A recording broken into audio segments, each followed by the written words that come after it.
আপনি কি স্রষ্টায় বিশ্বাস করেন? যা চোখে দেখি না তা আমি বিশ্বাস করি না। আমরা কি সবকিছুই চোখে দেখি? বাতাসকে কি চোখে দেখা যায়? না, কিন্তু আমরা তার অস্তিত্ব অনুভব করি। তাপকে কি চোখে দেখা যায়? না, কিন্তু আমরা তার প্রভাব অনুভব করি। বিদ্যুৎকে কি চোখে দেখা যায়? না, কিন্তু আমরা তার শক্তি ব্যবহার করি। তাহলে শুধু চোখে না দেখা গেলেই কোনো কিছুর অস্তিত্ব অস্বীকার করা যায় না। মহাবিশ্বের স্রষ্টার অস্তিত্বও এমন, চোখে দেখা যায় না, কিন্তু তার নিদর্শন সর্বত্র ছড়িয়ে আছে। আপনার হাতে থাকা মোবাইল ফোনটির দিকে তাকান, কত নিখুঁতভাবে তৈরি, ডিজাইন, সফটওয়্যার, ফাংশন সবই সুশৃঙ্খল। কিন্তু আপনি কি ফোনকে কৃতিত্ব দেন? না, দেন তার নির্মাতাকে। তাহলে মহাবিশ্বের মতো এত বিশাল ও জটিল সিস্টেম কি নিজে নিজেই তৈরি হতে পারে? আমাদের সৌরজগতের দিকে তাকান, প্রতিটা গ্রহ উপগ্রহ নিজের কক্ষপথে অবিরাম অবিচল ঘুরছে। সূর্য যদি সামান্য দূরে সরে যেত, পৃথিবীতে জীবনের অস্তিত্ব ধ্বংসের মুখে পতিত হতো। আমাদের পৃথিবীর কথাই ভাবুন, কক্ষপথ, ঘূর্ণন গতি, অক্ষের ঢাল সবই এমনভাবে নির্ধারিত যে প্রাণী ও জীবকুলের জন্য উপযুক্ত। বিজ্ঞানীরা একে বলেন fine tuning of the universe. মহাবিশ্বের মৌলিক ধ্রুবকগুলো যেমন মহাকর্ষের শক্তি, ইলেকট্রনের চার্জ যদি সামান্য পরিবর্তন হতো, জীবন অসম্ভব হয়ে যেত। কোরআনে আল্লাহ বলেন, তিনি সূর্য ও চন্দ্রকে নির্দিষ্ট হিসাব অনুযায়ী চলমান করেছেন। সূরা আর রহমান ৫। বিজ্ঞান বলে মহাবিশ্ব ক্রমাগত প্রসারিত হচ্ছে। এ ধারণা প্রথম দেন এডভিন হাবল। কোরআনে আল্লাহ বহু আগে বলেছেন, আমি আকাশকে শক্তি দিয়ে সৃষ্টি করেছি এবং আমি অবশ্যই তাকে প্রসারিত করছি।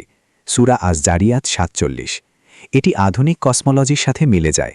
মহাবিশ্বের প্রসারণ প্রমাণ করে যে এর একটি সূচনা ছিল, আর সূচনা থাকলে অবশ্যই একজন সূচনাকারী আছেন। পৃথিবীকে বলা হয় গোল্ডিলক্স জোন, না বেশি গরম না বেশি ঠান্ডা। পানি তরল অবস্থায় থাকে, বায়ুমণ্ডল অক্সিজেন সরবরাহ করে, চাঁদের মহাকর্ষ পৃথিবীর ঘূর্ণন স্থিতিশীল রাখে। এগুলো নিছক কাকতালীয় নয়, বরং পরিকল্পিত। কোরআনে আল্লাহ বলেন, তিনি পৃথিবীকে মানুষের বসবাসের উপযোগী করেছেন। সূরা আন-নাহাল ১৫। একবার নিজের দিকে তাকান, একসময় আপনার কোনো অস্তিত্বই ছিল না। সামান্য এক বিন্দু থেকে কিভাবে এত জটিল জীবনের সৃষ্টি হলো? দেহের বাহিরে ও ভেতরের সকল অঙ্গপ্রত্যঙ্গ এমনভাবে স্থাপন করা যা সত্যিই নিখুঁত। মানব ডিএনএ হলো এক ধরনের কোড, যেখানে ৩ বিলিয়নেরও বেশি অক্ষর সাজানো আছে। বিজ্ঞানীরা বলেন এটি এমন একটি তথ্যভাণ্ডার যা কোনো কম্পিউটার প্রোগ্রামের চেয়েও উন্নত।